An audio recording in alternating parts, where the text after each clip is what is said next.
देश का भाग्य परिवर्तन करने के लिए तो समाज को तैयार होना पड़ता है।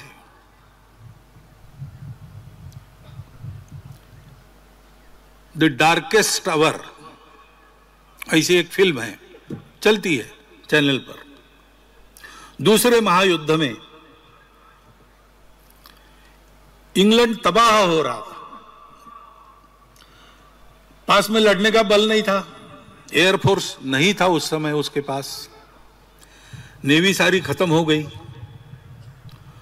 और डंकर्क में उनकी इन्फेंट्री के, आर्मी के 40,000 जवान घेरे में आ गए। उनको छुड़ाने के लिए पास जहाज नहीं है। मछुआरों की नौकाओं को एक एक भेजकर उनको लाना पड़ रहा है।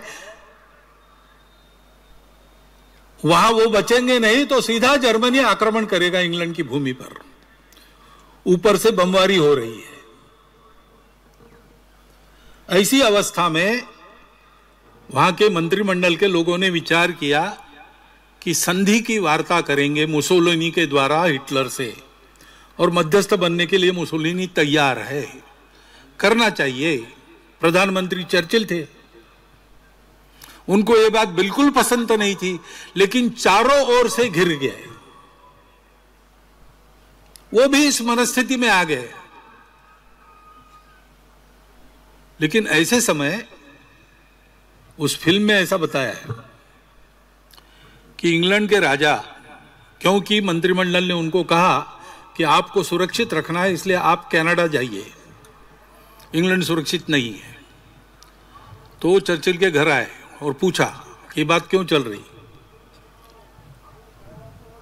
तो चर्चिल ने कहा कि ऐसी स्थिति है और जल्दी इसको सुधारेंगे क्योंकि शरण जाना पड़ेगा। तो राजा ने पूछा कि ये तुम्हारा मत है क्या? चर्चिल ने कहा मेरा तो मत नहीं है, लेकिन दूसरा इलाज नहीं है, सारा मंत्रिमंडल इसी मत का है, मैं अगर इसके बीच में आ गया तो मुझे बाजू करके वो निर्णय करेंगे।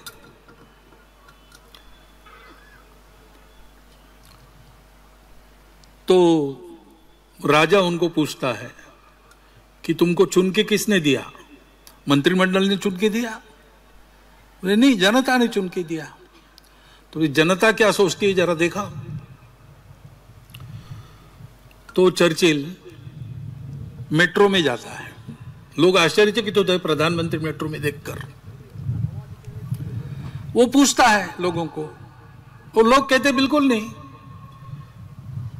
हम लड़ेंगे, हम शरण नहीं होंगे, हमको नहीं झुकना है, हम आने नहीं देंगे उनको अंदर।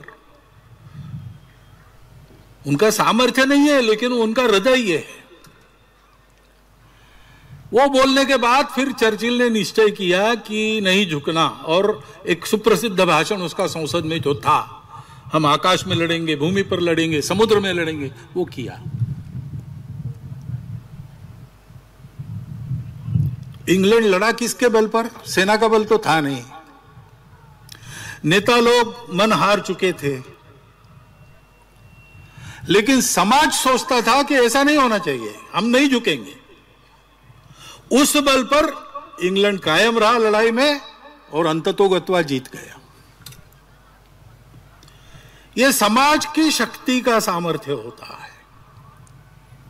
संघ के निर्माता डॉक्टर हेडगेवार, वो सब प्रकार के काम उन्होंने करके देख लिए थे, सब में कार्यकर्ता बने थे, प्रामाणिकता से, निस्वार्थ बुद्धि से उन्होंने सारे काम किए।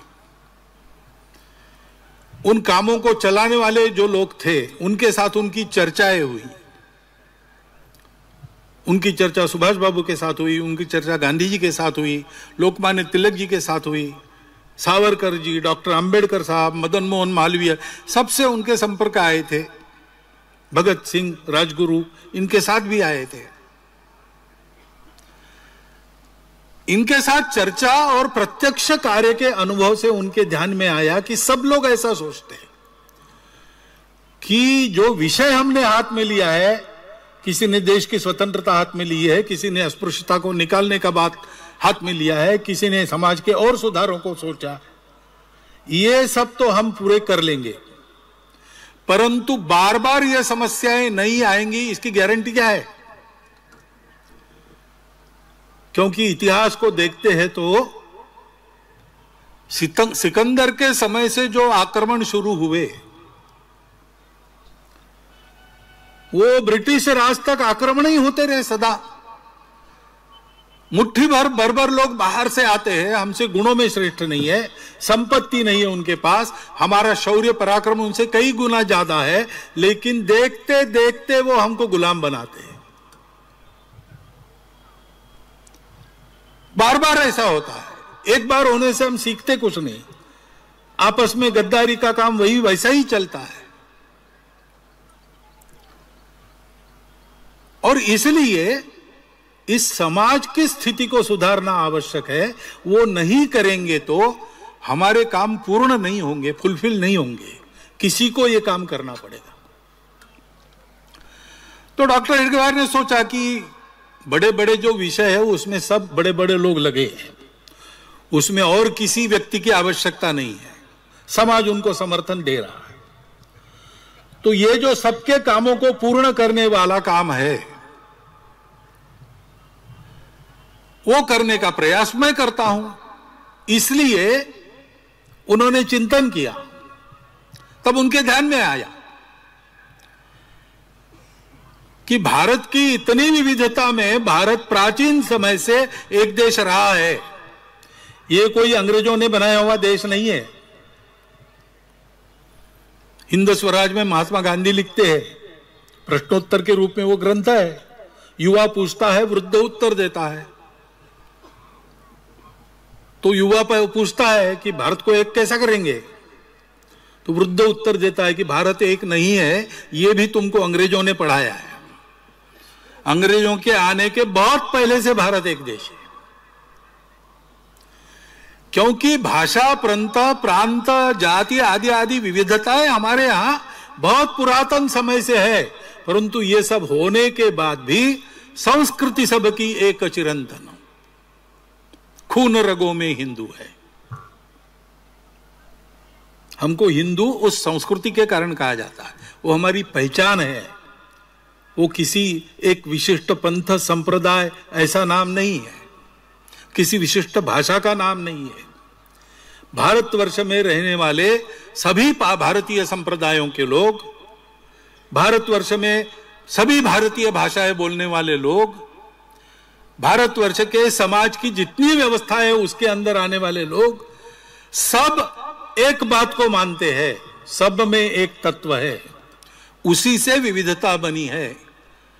इसलिए विविधता में भी एकता देखो, एकता का साक्षात्कार जीवन का परमोच्च लक्ष्य, उपभोग नहीं, संयम चाहिए।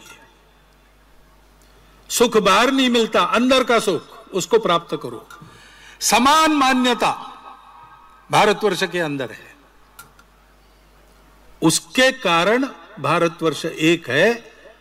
उस बात को आज हम कहते हैं तो लोग कहते हैं आप हिंदुत्व बोल रहे हो, आप हिंदू हो। Stay ahead with our cutting-edge news app. Instantly access the latest shorts in just 1 minute and breaking news in just 50 words. Download now for a smarter, faster news experience.